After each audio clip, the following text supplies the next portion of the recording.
Olá, boa noite. Contagem regressiva para as eleições de 2014. A votação do dia 5 de outubro vai eleger o presidente da República, senadores, governadores e deputados federais e estaduais. Nesse dia, o Brasil para o exercício da cidadania. Na reta final da campanha, uma pesquisa recente do Instituto de São Paulo revelou que 62% dos brasileiros não têm interesse nas eleições. De acordo com o estudo, apenas 10% da população manifestou a vontade de conhecer melhor as propostas dos candidatos. A consulta ouviu homens e mulheres de 18 a 70 anos, faixa etária em que o voto é obrigatório. Nesta consulta, o resultado deixou claro o desinteresse dos jovens pela política. Apenas 31% dos pesquisados demonstraram interesse pelo pleito. Entre as pessoas entrevistadas pela agência, 61% disseram ser contra o voto obrigatório. No mundo, somente 31 países mantêm o voto compulsório. Quem defende a manutenção da obrigatoriedade acha que o exercício da democracia é importante demais para ser opcional e que o ato de votar é um dever. Para os contrários, a participação compulsória na votação, votar obrigatório, não é um ato compatível com as democracias consolidadas. E você de casa, acha certo o voto obrigatório? Sabe quais são os seus direitos e deveres em uma eleição? Sabe qual é o papel do eleitor na sociedade? Você sabe como deverá se comportar na sessão eleitoral?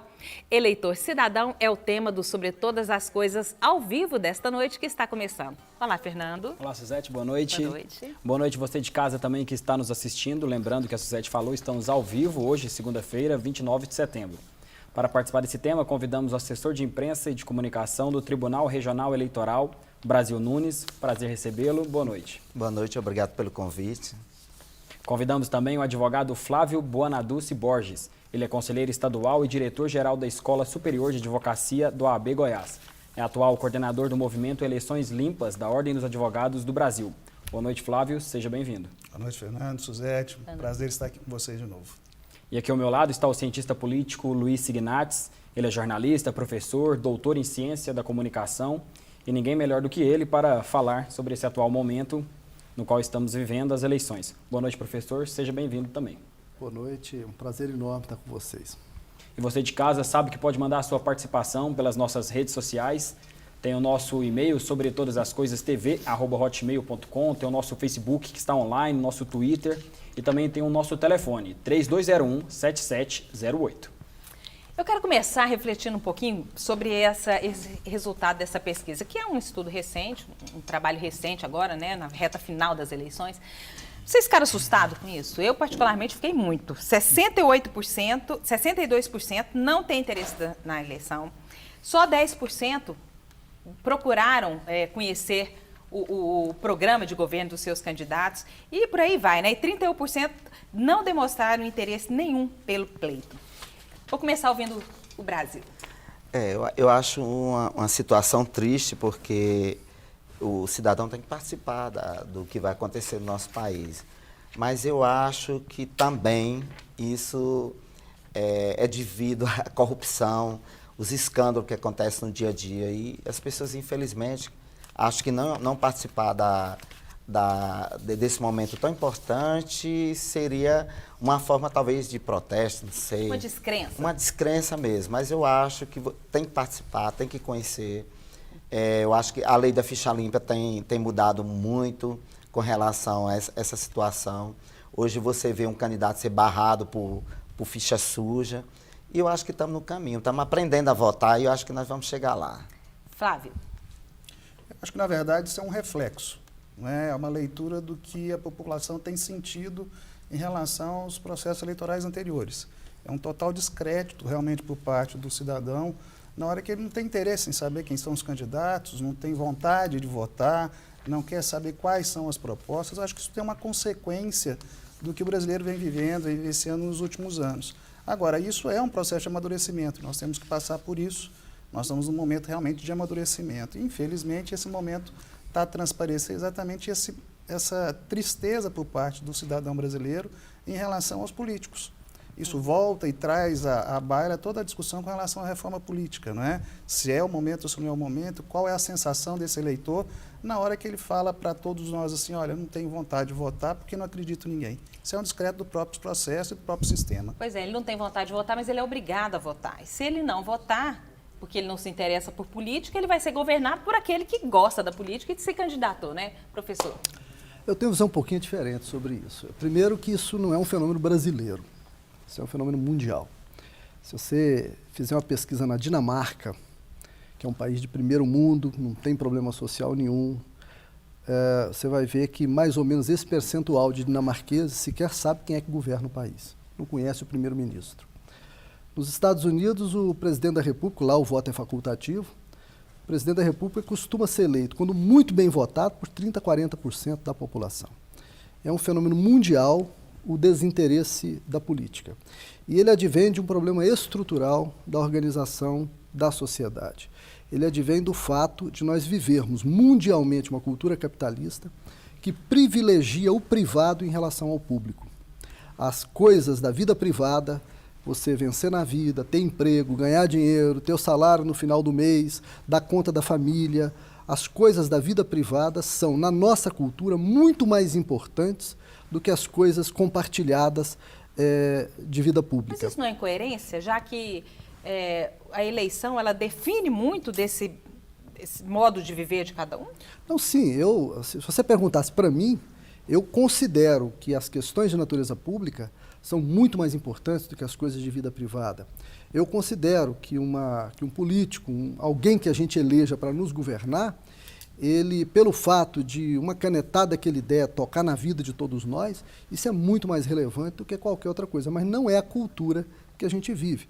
A gente vive uma cultura de consumo que incentiva as coisas de vida privada muito mais do que a participação pública.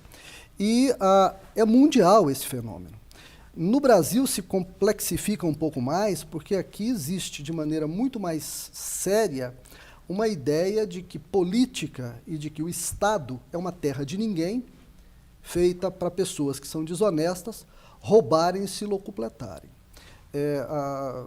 Qualquer pessoa que você pegue, que entrou para a política recentemente, vai ver isso. Se você é uma pessoa honesta, correta, você resolveu, olha, eu quero dar uma contribuição para a minha cidade, para a sociedade em que eu vivo. Então, eu vou me candidatar a vereador. No momento em que ele se candidata, ele começa a sofrer suspeitas das pessoas que convivem com ele.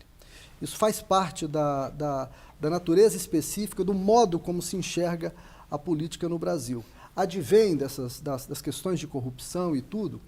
Eu não diria que vem disso, eu diria que a audiência que os atos ruins e que os atos corruptos de algumas pessoas ganha na sociedade, na própria mídia, a audiência que isso dá, só reforça um sentimento negativo que já está implantado a respeito das questões da política. Professor, mas se nós levarmos, eu não sei se o doutor Flávio tem esses números, se nós levarmos em conta a porcentagem de candidatos políticos que, de alguma forma, têm ficha suja, que respondem a algum tipo de processo, nós vamos ver que essa exposição da mídia, da imprensa, com relação a esse lado, ela não é fictícia. Quer dizer, a mídia mostra, não é... Não estou dizendo que seja. Primeiro, eu acho que a gente tem que considerar no jornalismo, e aí me permita falar um pouquinho como professor de jornalismo, que uma coisa é o suspeito, o processado, outra coisa é o condenado. Né? Nem sempre o jornalismo, especialmente na cobertura de questões e fatos políticos, consegue fazer essa diferenciação. Uma pessoa ser processada, eu posso processar você, mesmo sem ter razão. E isso não tira de você a dignidade que você tem, enquanto não transitar em julgado. E aí tem o pessoal da área jurídica aqui que poderia falar melhor sobre isso, sobre uma questão que é um fundamento do direito. Então o jornalismo não pode ignorar isso. O acusado, a pessoa que é acusada ou que é processada, ela não é obrigatoriamente uma pessoa corrupta. Mas eu acho que isso já... Professor, mas isso já é bem claro hoje, sabe por quê? Um candidato que tiver as prestações dele rejeitadas, que estiver sob júdice, ele concorre. Eu acho que o caso não é a mídia, eu acho que a mídia participa desse processo mostrando realmente o passado daquele político que está sujo. Então, que sim, antes ele não tinha isso. E hoje as pessoas estão tendo acesso à ficha. Você vê hoje um juiz ser preso, você vê um senador, um promotor perder o mandato. Não, pois então, e eu essas acho assim coisas? que a mídia tem um papel importante nisso, porque ela divulga.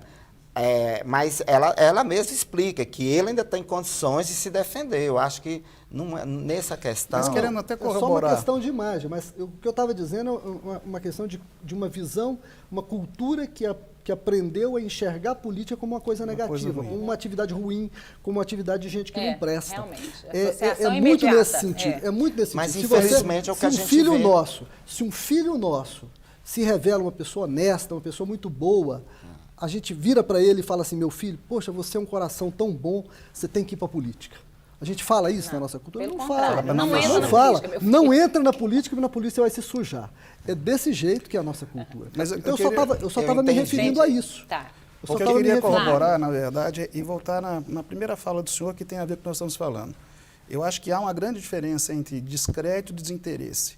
E eu acho que vem muito de encontro no exemplo que o senhor trouxe lá da Dinamarca. Ao que tudo indica, e pelo que eu conheço da Dinamarca, há um desinteresse exatamente pelo sentido inverso. Confiança no sistema e nos políticos. Nós sabemos que lá são atividades, a representação da vontade da população lá é vamos dizer, um emprego levado a sério. Sabe-se que a pessoa ali, na hora que ela opta para ser prefeita de uma cidade ou participar do parlamento ali, ela tem uma responsabilidade e a população inteira reconhece isso nela. Então, eu não tenho muito interesse porque é como se fosse uma outra vertente profissional. Eu gosto da iniciativa privada, ele gosta da iniciativa pública. Então, talvez esse desinteresse mundial, ele possa ter situações diferentes em relação à nossa realidade por conta disso. Eu acho que desinteresse nunca vai ser a mesma coisa com relação ao descrédito, que é o que nós estamos vendo hoje, é o que nós estamos discutindo. Qual que é a sensação na hora que você fala que você vai partir para a política? Essa pessoa vai querer, de alguma forma, ficar rica. Ela vai querer, de alguma forma, usar do sistema exatamente para poder um ganho pessoal. E isso é a sensação que nós temos. Então, eu acho que realmente pode ter um desinteresse mundial com relação ao sistema eleitoral, mas cada país necessariamente vai ter que passar pela sua cultura. Qual é o nível de cultura daquele cidadão, daquela população? E aí a gente tem diferenças. A Dinamarca, o exemplo que o senhor deu, foi maravilhoso. Quer dizer, lá nós temos tudo de bom, não temos problema nenhum, mas realmente o cidadão não está interessado em quem está administrando a vida pública, porque confia naquela pessoa, sabe que é um profissional de primeira linha. Eu perguntaria se essa pesquisa ela faz essa separação entre o desinteresse e o descrédito. Porque se houver essa separação, talvez a gente consiga enxergar melhor o Brasil. Porque grande parte desses 68% é mero desinteresse. Desinteresse? Não, é mero desinteresse. Eles não se interessam, Mas pela não é por coisa. conta do descrédito? Agora, É por conta no do Brasil, descrédito, como eu eu disse, concordo. agora, no Brasil, como eu disse, a coisa se complica por causa disso. E há razões históricas para isso. O Estado, no Brasil, diferente do Estado europeu, o Estado democrático de direito na Europa, ele foi construído a partir de revoluções populares. A burguesia, que era uma parte da plebe que enriqueceu fazendo comércio, financiou todo um sistema revolucionário de revoluções liberais que acabaram com a Idade Média e derrubaram depois as monarquias, fundando o Estado tal como a gente conhece. Na cultura europeia, a pessoa tem dificuldade de sonegar imposto. Por quê? Porque o Estado ele enxerga como uma parte da coisa dele. O Estado me pertence. Ele olha o governante como um funcionário dele que existe para servir a ele. No Brasil, o Estado no Brasil foi fundado antes da nação, né? O Estado brasileiro, ainda é muito recente a nossa herança colonial, em que o Estado era vista como Portugal nos explorando. Então, o Estado é uma entidade que nos explora, o Estado é uma entidade que me arranca dinheiro e que, portanto, é legítimo que eu sonegue o imposto e é visto como uma terra de ninguém. Que quem entra ali, o que ele tirar para ele, melhor se faz. Professor. Então, esse tipo de cultura também cria no Brasil, não apenas, como disse o doutor Flávio, não apenas o desinteresse, mas o descrédito na atividade política. E aí é uma mudança de cultura que a gente tem que fazer e que a gente e que no Brasil, eu acredito, eu sou também otimista como você, Suzete, a gente vai estar devagarinho construindo essa mudança, essa alteração, no sentido de enxergar, pelo menos, a atividade política, a atividade de votar e a atividade de governar como atividades que trazem sobre a pessoa muita responsabilidade e isso tem que ser cobrado delas. É crescente no Brasil a compreensão, isso nas camadas mais baixas da população, é crescente a compreensão de que o político é alguém que tem que dar resultado para a vida das pessoas, caso contrário, daqui 4 anos a gente tira ele. Certo. Brasil? O que eu ia falar para o senhor é o seguinte, é porque eu acho que a política no Brasil ela é hereditária. São os mesmos políticos. Saiu até uma pesquisa recentemente na Folha de São Paulo, que dizia que não renovou. Se você for na região Nordeste, aquela família, no Sul, Goiás já está ficando do mesmo jeito, já é também. Eu acho que é por isso, as pessoas, eles acham que aquele é o momento de tirar proveito, porque não espera. Por isso que eu acho que a gente tem que trabalhar a educação, tem que renovar. Eu sou contra a reeleição, porque não é um concurso. Eu prestei um concurso público, eu passei, tá. Agora, de certa forma, quando você ganha uma eleição, ele prestou um concurso público, mas um cargo hereditário é o que a gente vê. Eu acho que isso gera descrença. As pessoas não querem votar, tomar missa. Uma coisa interessante que aconteceu, a gente tem trabalhado bastante isso, uns dados com relação ao TRE, é que o jovem foi para a rua, gritou, aí eu disse, não, a gente achava que esse mesmo jovem ia tirar o título, ia votar. Pelo contrário, caiu o índice do eleitor jovem em Goiás. Ou melhor, Goiás não, no Brasil todo. O TSE mandou essa pesquisa para a gente. Por quê? Porque é o descrédito. Se você olhar, são os mesmos políticos. É o filho dele, é o primo, aí ele não pode mais colocar a esposa, ele está na ficha suja, acha um jeito de colocar um parente. Eu acho que isso que acontece no Brasil. Eu não comparo com um país como Dinamarca, que as pessoas têm consciência política, elas nunca precisaram de cargo público, que não é a situação nossa. Até um tempo atrás, você entrava no emprego público, se você fosse padrinho, ou tivesse um padrinho. Eu mesmo estaria no TRE hoje concursado, se fosse um tempo atrás, que agora não, a lei exige concurso. Eu acho que é todo um problema educacional. Brasil. E por falar em problema educacional, que o TRE a gente tem feito um trabalho educacional nas escolas, que eu acho que é onde está, que no ensino médio, a gente mandou essas cartilhas para 25 mil exemplares para todo o estado de Goiás. A gente trabalha com o eleitor do futuro, aquele eleitor jovem que aprenda a votar. Eu acho que é isso que a gente tem que fazer, porque senão ninguém quer entrar na política. Por quê? Porque é o que você falou. São pessoas corruptas, as pessoas pensam que entrou lá para levar benefício próprio e que não vai mudar. Brasil, o que você citou sobre os mesmos políticos, candidatos, a pergunta também do Elias Messias ao professor Luiz Signates. Fala que o fato de 99% dos candidatos serem os mesmos que já estão na ativa. Seria esse o descaso do eleitor? Não 99%, mas grande maioria. Eu não sei se a renovação dos eleitos realmente é muito problemática, porque o processo eleitoral brasileiro é um processo muito restritivo. Caro. O preço caro, dele, isso. Na minha opinião, já exclui aí ele é caro por razões justas e injustas. Ele é caro, sobretudo, porque o país é muito grande, os territórios são grandes demais. Você fazer uma campanha no Brasil inteiro, você tem que gastar dinheiro. Você não chega em 140, 200 milhões de habitantes sem ter um recurso grande para isso. O problema é que o sistema que financia as campanhas eleitorais no Brasil é um sistema bastante promíscuo, né? Os interesses das empresas entram pesadamente nisso. O Caixa 2 é praticado alegremente o tempo inteiro, por todas as campanhas praticamente. E as prestações de contas ainda são, em grande sentido, obras de ficção. Então, todo o sistema eleitoral brasileiro, e aí se restringe exageradamente. Quando você restringe muito a comunicação no processo eleitoral, você naturalmente torna a eleição mais conservadora.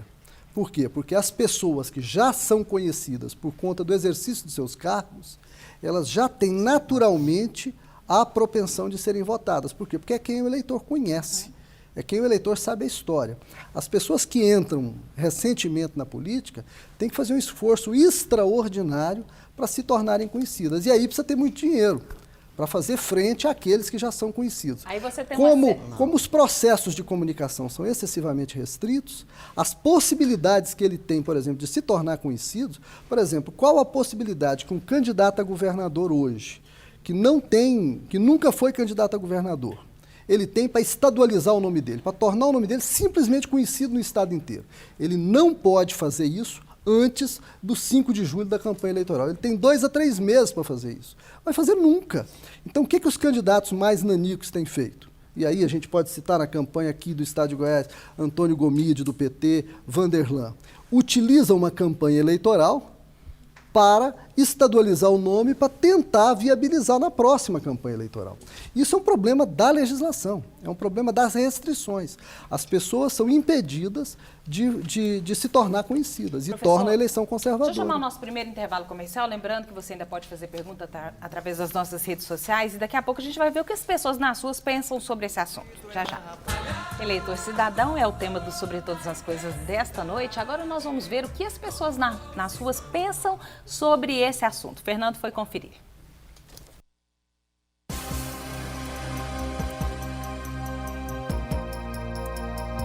O exercício da cidadania é um tema bastante discutido nos meios de comunicação, principalmente quando estamos próximos às eleições.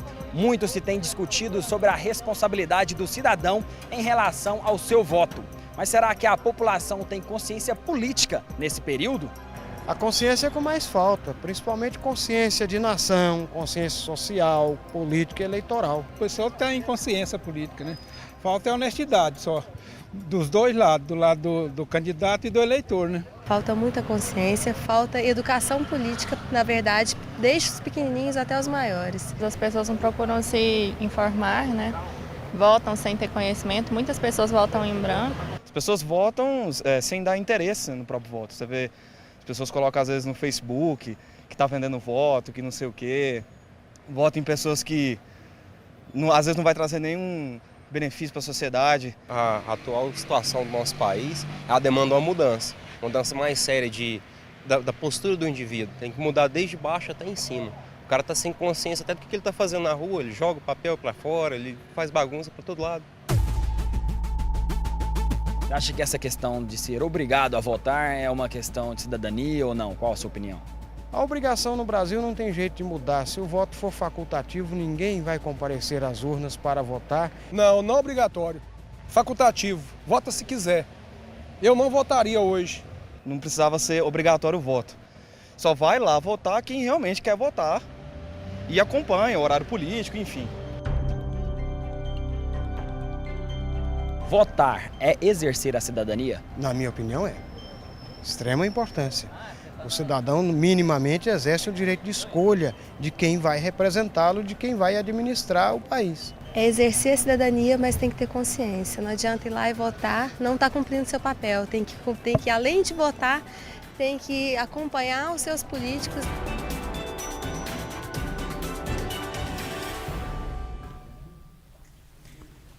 Brasil, você tem esse pensamento que votar é exercer a cidadania? Eu acredito, apesar que eu também sou a favor do voto facultativo.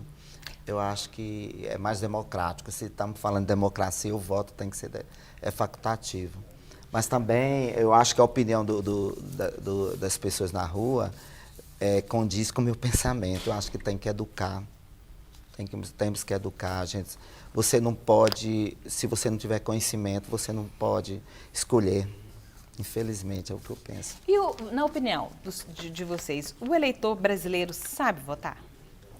Eu acho que o eleitor brasileiro, quando vai consciente para a urna, ele vai saber votar. O problema é esse momento, se ele tem efetivamente maturidade para exercer esse direito. Porque ele, na verdade, é o principal ator desse processo, porque ele vai receber as consequências naturais de quem for eleito, e, ao mesmo tempo, ele tem que lembrar que é o maior fiscal também. Uhum. E, às vezes, esse desinteresse, é isso que nós estamos vivenciando nesse movimento Eleições Limpas na Ordem, é exatamente a falta de conhecimento, às vezes, que o cidadão tem. Nós fizemos um movimento, para dar um exemplo, de ir a terminais de ônibus para fazer uma distribuição dessas cartilhas.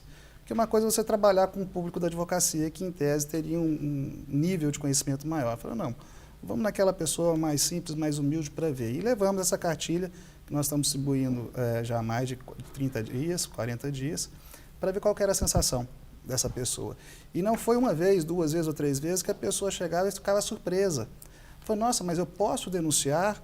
Eu tenho condições de levar essa informação à autoridade pública para ela tentar coibir aquele exagero? É possível isso fazer? E isso, para mim, é uma demonstração exatamente, às vezes, de desconhecimento da população. Ela tem, às vezes, noção da importância do voto, mas se esquece que ela é a principal atora desse processo.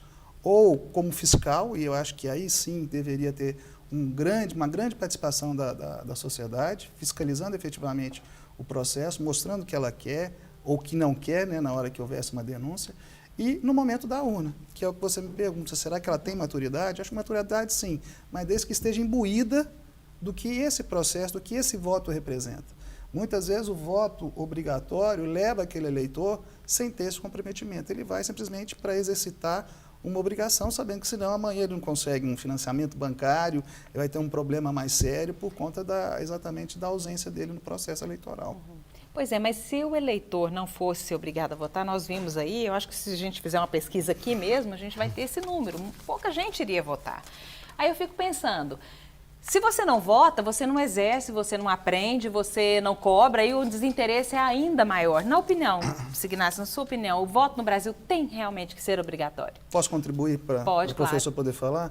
Será que essa situação do voto facultativo ou não, passamos também por aquele momento do descrédito ou do desinteresse? Será que hoje nós falamos no voto facultativo exatamente porque nós não acreditamos no processo? Ou eu vou falar que o voto precisa ser facultativo porque o processo ficaria mais democrático? Qual seria o posicionamento da pessoa? Uma hora é você falar que eu não quero votar porque eu não estou acreditando em ninguém. Outra é falar, eu não quero votar obrigatoriamente porque eu acho que o sistema, como democracia que é e deve ser, ele não tem que exigir da pessoa esse exercício. Só passando a bola para o professor. Não, eu acho o seguinte, eu tenho uma visão meio dicotômica disso. Eu fico preocupado. O Brasil é um país muito desigual. Ainda é um país muito desigual. Eu acho que o voto facultativo ele funciona muito bem em países em que a desigualdade não é tão grande assim. A minha visão não é tanto com relação ao processo democrático e ao direito que o eleitor tem de escolher se ele vai ou não vai votar. Na verdade, a eleição no Brasil ela é obrigatória, como muita coisa no Brasil, é obrigatória só de faz de conta. A multa que se paga no cartório eleitoral, né, para obter a quitação eleitoral, você pode ter faltado todas as votações. Você precisou da quitação eleitoral, você vai no cartório... É R$ 3,50 por cada turno. Isso. Para cada turno que você deixou de votar, você paga R$ 3,50. O voto é obrigatório? De verdade não é. É uma lei, como existem tantas no Brasil, de faz de conta. Agora, o voto obrigatório no Brasil, ele cria uma situação que me parece muito interessante. Ele leva essas pessoas desinteressadas ou desacreditadas na política, de alguma forma leva às urnas. E ao levar às urnas, ele faz com que os políticos, os governantes eleitos, prestem atenção nessa população. Precisem dele, né? Isso, eleitor. Precisem. É um momento específico, o momento da eleição, em que o governante precisa da população mais pobre. Se o voto no Brasil não for facultativo, é bastante provável que somente as camadas médias e altas da população vão às urnas. E aí, as políticas públicas naturalmente vão ser tangenciadas para essa categoria. Entendi. Eu, às vezes, até penso que nós, de classe média e classe mais alta, gostamos do voto facultativo por essa razão.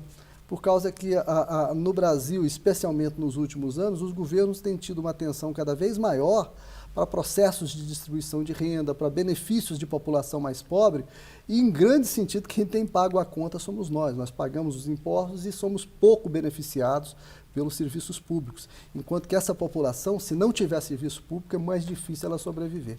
Então eu acho que, à medida em que o Brasil for melhorando, reduzindo a sua desigualdade social, que ainda é gritante, apesar das políticas sociais que existem, a gente vai poder começar a pensar em voto facultativo. Antes disso, sinceramente, é mais democrático? Concordo em gênero, número e grau com vocês.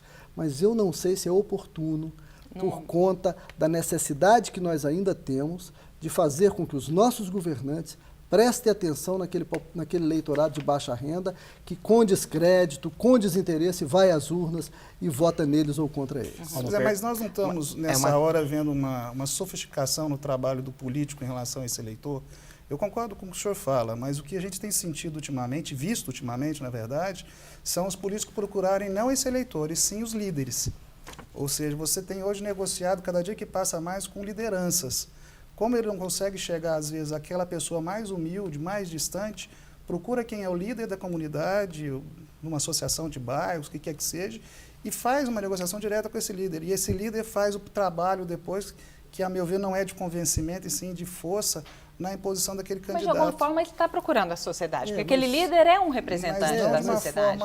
Deixa eu dar um pitaco a respeito disso. A coisa é mais complexa um pouco. As eleições proporcionais, eleições para vereador, para deputado, funcionam muito nesse sentido.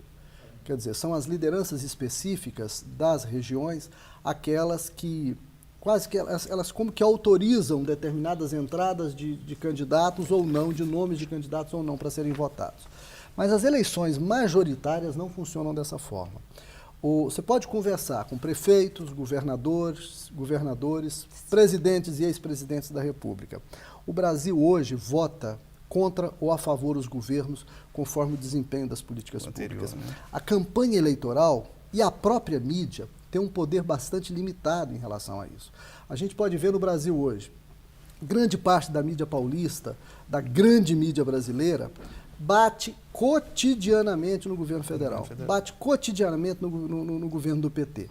E, no entanto, a candidata do PT está em alta nas pesquisas, ela está em primeiro lugar nas pesquisas. Como é que é possível, tantos anos, a grande mídia batendo e ainda assim ela ter uma quantidade de voto grande? Como é que é possível ganhar as eleições contra a grande mídia? Até pouco tempo atrás, no Brasil, se achava que isso era impossível. E hoje já se vê que isso é um fato político específico. Por quê? Porque o eleitor não vota na mídia, o eleitor não vota tanto na campanha eleitoral, ele vota nas realizações de governo. Se ele acha que o governo foi bom para ele, que o governo fez obras, se ele está vendo aquilo na vida dele, ele vota no governo. Senão, toda a propaganda fracassa. Eu vou chamar vocês para a gente assistir a opinião também de um filósofo clínico, Will Goya, não é isso, Fernando? Amigo meu pessoal. Pois é, sobre a origem histórica e filosófica dessa insatisfação do eleitorado. Vamos ver. Antigamente, na Grécia e em Roma, discutia-se os limites de uma sociedade justa e ideal. Muitos anos se passaram, muitas mudanças aconteceram. E aí, Will Goya, ainda estamos longe de uma sociedade ideal? É difícil responder isso com tanta clareza, mas ao mesmo tempo longe e perto. Muitas pessoas hoje preferem o voto facultativo. Como você vê isso? Seria bom que, de fato, ao pé da letra, fosse facultativo, viesse da vontade. Rousseau, nosso autor filósofo que nos traz o ideal de modernidade, ele também pensou nisso. E quando disse que o voto deveria ser da vontade do povo, ele separou dois tipos de vontade que precisam estar claras para que haja hoje em dia o modelo americano, o chamado voto facultativo. Para Rousseau havia a vontade geral e a vontade da maioria.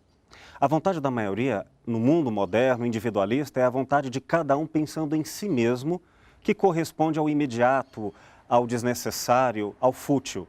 A vontade geral é aquela que não é medida pelo desejo dos indivíduos, mas pelas gerações, pelos povos que virão adiante. Rousseau entendeu que era preciso que o voto fosse feito pensando na vontade geral e não na vontade da maioria. Mas como separar? Sem educação, não distinguiremos o que parece ser geral, mas no fundo é coletivo, como vontades individualistas, do que é a vontade geral, efetivamente importante para todo um povo. Você acha que essa questão do voto obrigatório, votar hoje, não é exercer a cidadania? Eu acho que, se formos observar bem, não é cidadania. É individualismo com desejo de ganho próprio e que se repete em todas as pessoas. É necessário, mas sem educação é mágico e fantasioso. Essa questão da educação ele cita, né, como bastante importante essa questão. Você acredita que esse avanço que a sociedade teve em relação à filosofia política, Signatis, evoluiu bastante ou manteve uma média? Eu acho que o conhecimento da política e o conhecimento das coisas da política, não somente da filosofia política, mas da ciência política como um todo, merece ser mais democratizado. É preciso que escolas, que mídia, que a política seja mais discutida nas escolas, nas associações, nas famílias. É preciso que o debate político seja muito mais liberado e muito mais tranquilo do que é hoje. A internet, as redes sociais têm criado um momento diferenciado em relação a isso.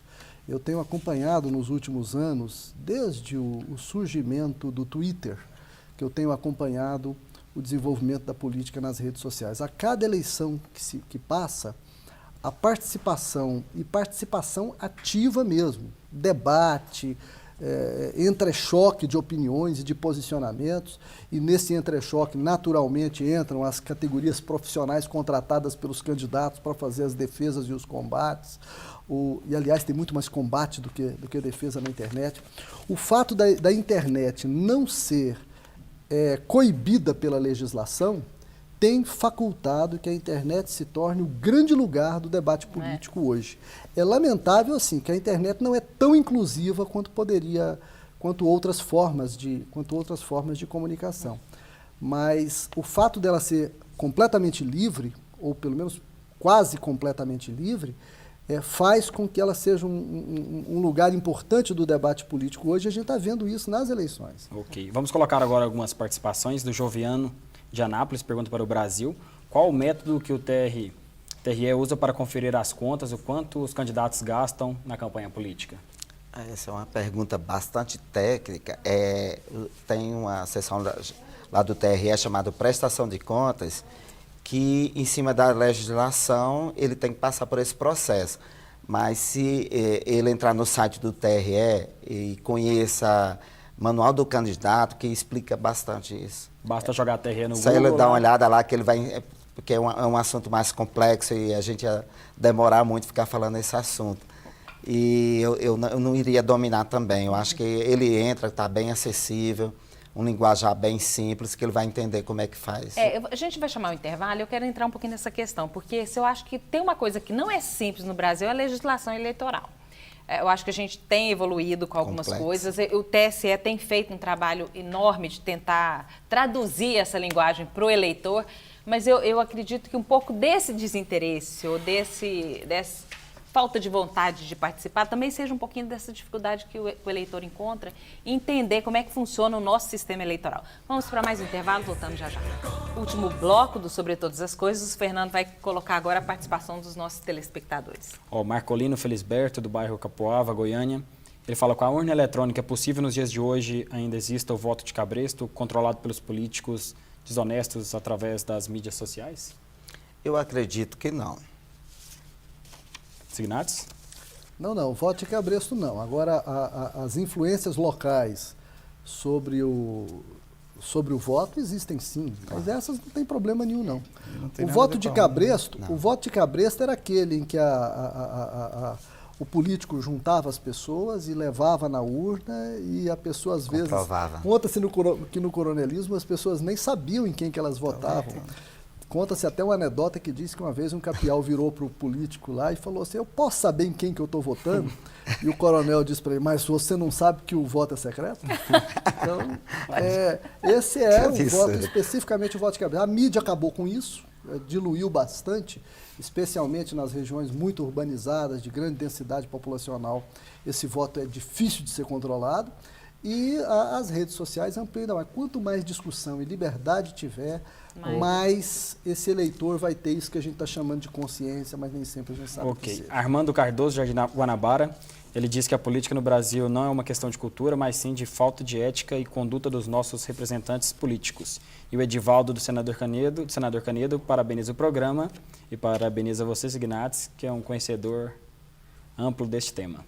Eu queria agora que a gente voltasse então àquela questão. Eu só queria dizer que a ética faz parte da cultura. Exato. Certo?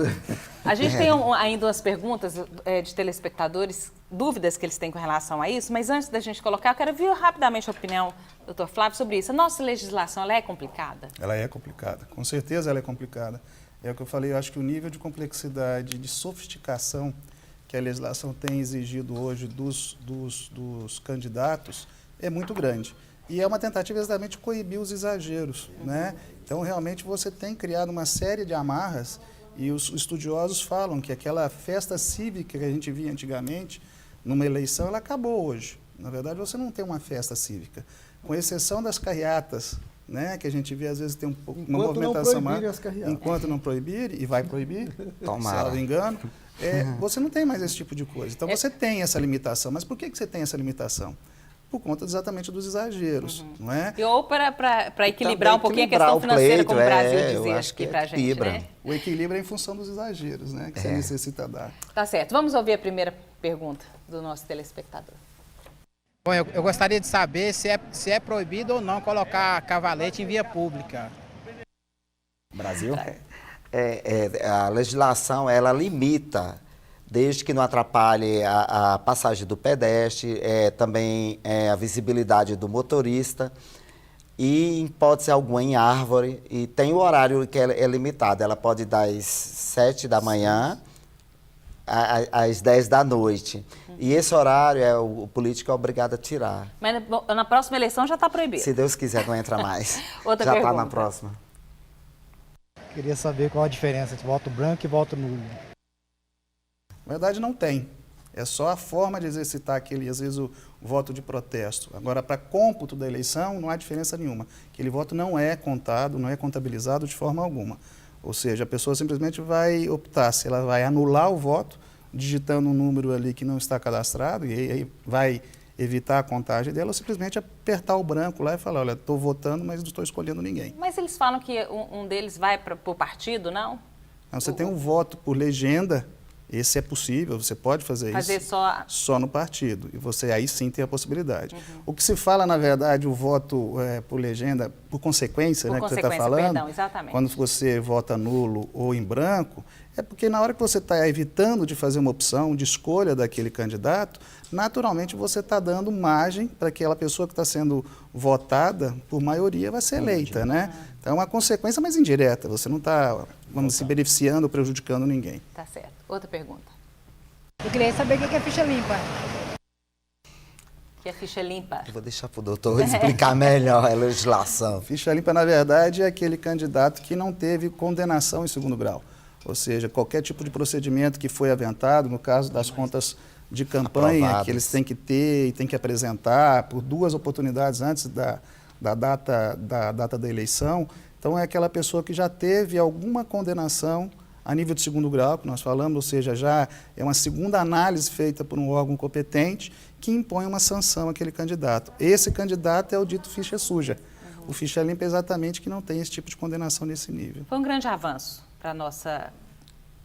Indiscutivelmente. Indiscutivelmente. A responsabilidade fiscal e a ficha limpa foram 2 grandes avanços na legislação. E uma coisa interessante, não foram leis de iniciativa do Congresso Nacional. Foram leis de iniciativa popular. O que mostra que essa legislação complicada e às vezes absurda que nós temos é fruto de uma classe política que quer a conservação do status quo. E é por isso que, em grande sentido, a reforma política jamais é aprovada no Brasil. E eu acredito que só vai ser aprovada depois de uma grande pressão popular, como a que começou a ter o ano passado, e eu acredito que vai voltar a ter depois dessas eleições. Nesse momento que eu acho que talvez as instituições organizadas, civis organizadas, têm um papel relevantíssimo hoje na história. Porque é exatamente o que o professor falou, quem que faz essa reforma? O próprio político, né? Que às vezes se vê beneficiado pelo sistema. Então não tem um interesse direto, a não ser politiqueiro de falar na época da eleição que eu vou ter essa bandeira, vou brigar por uma discussão com relação à reforma eleitoral, mas depois você vê que há um marasmo, um desinteresse natural. Então eu acho que esse tipo de entidade, no nosso caso a Ordem dos Advogados do Brasil, tem um papel muito relevante de fazer realmente a ponta de lança da sociedade, porque você reunir a sociedade para sair é difícil à frente, mas é a sociedade reclamando. A lei da ficha limpa foi exatamente isso, uma vontade popular que foi exteriorizada. Então, essas entidades hoje têm um papel relevantíssimo. E a preocupação delas é realmente de se inserir nesse processo e falar, olha, nós vamos ter que realmente abraçar essa causa e tocá-la para frente. Vamos ver outra pergunta. Queria saber o que é voto de legenda. É o que eu expliquei, na verdade. O voto de legenda é aquele voto em que o eleitor opta, na verdade, em registrar o seu voto simplesmente na legenda partidária. Só, por exemplo, os primeiros números, né? Para a gente não falar em número aqui. Exatamente. Outra pergunta? Perdi meu eleitor, como que eu faço para votar? Perdeu o título de eleitor. Você pode, se você não souber a zona que você vota, você liga no 148, que é um teleeleitoral, que vai informar para qualquer eleitor que perdeu o título.